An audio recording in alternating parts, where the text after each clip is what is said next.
The power of dreams.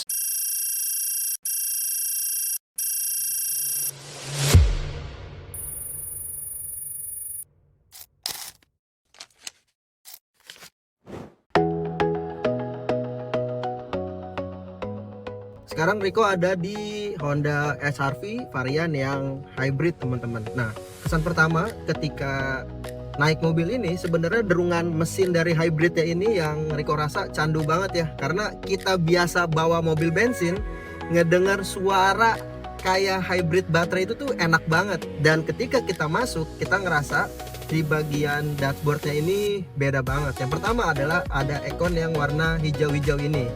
Ini sih kayaknya ngedukung dari mobil ini yang menggunakan fitur hybrid.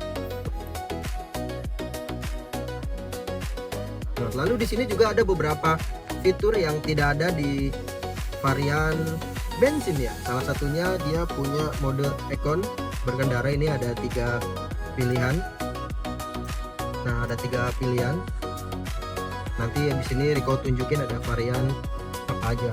Lalu yang Riko suka, dia udah punya wireless charging, teman-teman. Nah, ini buat kalian yang tipikal orang yang males bawa power bank kemana-mana, nah ini kepake banget nih. Dan langsung ke charger.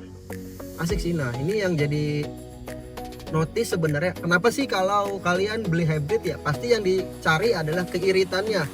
Dan masalah keiritan, kita belum nyobain mobil ini jarak jauh. Ini kita baru sekitar di daerah Sendayu aja, dan konsumsi BBM-nya tuh 20,4 km per liter. Ini irit banget loh.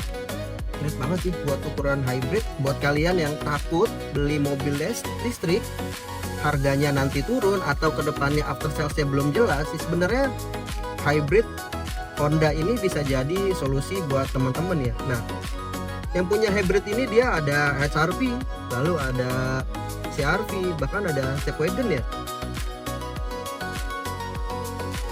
Nah, sekarang kita akan nyobain radius putar di mobil Honda HR-V ini, teman-teman. Ya, seperti mobil Honda biasa sih, dia mentingin kenyamanan dan radius putarnya ini enak banget dibandingin sama kompetitor.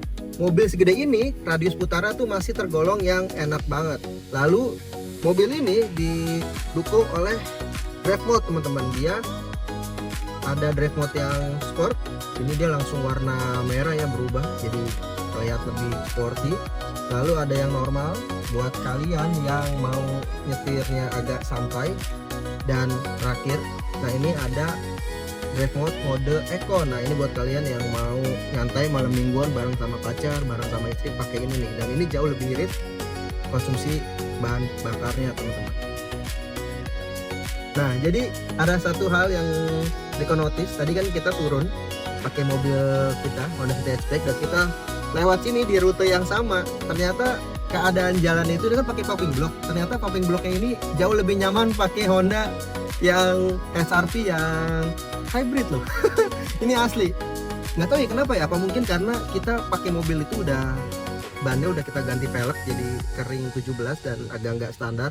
Lalu dari segi mengemudinya ini enak banget loh, dan dia bisa diatur adjust ya, bisa naik turun di kursi penumpangnya, dan setirnya bisa kalian adjust juga, maju mundur, lalu ke atas ke bawah. Dan ini salah satu yang mungkin jadi kunci kenapa Honda masalah kenyamanan ini nomor 1 ya. Nah, ini adalah salah satu fitur yang Riko rasa cukup ngebantu kalau teman-teman suka belanja bawaan kiri kanannya agak berat. Nah, ini fitur yang Riko rasa bermanfaat buat kalian. Mobilnya bisa kebuka, kalian cukup dengan menendangkan pintu. Dan mobil ini juga bisa tutup ketika kalian menendang pintu. Jadi berguna banget kan, kalian bisa masuk lagi ke dalam mobil tanpa perlu khawatir. Dan satu lagi fitur yang bermanfaat banget buat kalian yang suka road trip jalan jauh, dan ini kepake nih buat anak-anak saya. Ini adalah kalian bisa bangkunya rata dengan tanah. Jadi kalian bisa beli kasur yang cukup luas, anak kalian tinggal tidur lalu naruh barang-barang di sini. Ini adalah HR-V hybrid, yang dimana kalau kalian mencari mobil yang irit dan tampangnya ganteng, kalian bisa HRV ini bisa jadi opsi buat kalian. Sekarang kalian yang buat penasaran bisa langsung kunjungi dealer-dealer terdekat di kota kalian bersama Honda.